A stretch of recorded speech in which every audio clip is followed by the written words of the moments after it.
بنگلہ دیش کے لوگ یہ سوچ بھی نہیں سکتے تھے کہ 15.5 سال سے بھی زیادہ حکومت کرنے والی وزیر اعظم ملک سے اس طرح چلی جائیں گی، وہ بھی ایسی وزیر اعظم جسے آئرن لیڈی بھی کہا جاتا تھا۔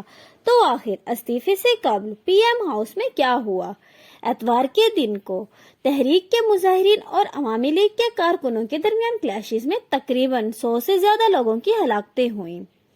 اسی دوپہر کو عوامی لیگ کے کارکنوں نے حسینہ کو یہ بتایا کہ حالات قابو سے باہر ہو چکے ہیں، لیکن وزیر اعظم نے یہ بات ماننے سے انکار کر دیا کہ شیخ حسینہ دونوں آپشن کھولے رکھنا چاہتی ہے۔ وہ چاہتی تھی کہ اگر لانگ مارچ ٹورڈ کا پروگرام طاقت سے روکا جا سکتا ہے تو وہ اسے روکنے کی بھرپور کوشش کریں گی اور استعفیٰ نہیں دیں گی۔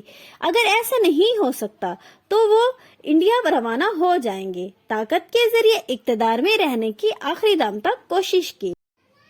یہ وہ وقت تھا کہ لاکھوں مظاہرین ڈھاکہ سمیت دیگر علاقوں میں جمع ہو چکے تھے۔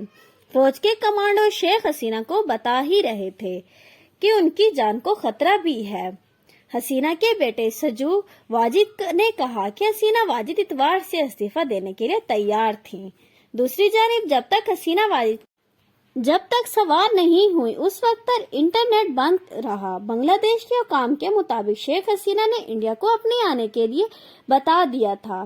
انڈیا کے حکام کا کہنا تھا کہ اگر حسینہ واجد انڈیا میں آئیں تو ان کو دلی پہنچا دیا جائے گا، اور یہاں بنگلہ دیش میں حسینہ واجد 11 بجے روانہ ہو گئی تھی اور شیخ حسینہ کی بہن ریحانہ کو بھی دلی پہنچا دیا گیا۔ حسینہ واجد نے لوگوں پر بہت زیادہ ظلم ڈھائے، اس لیے وہاں کے لوگ اب بہت زیادہ خوش ہیں۔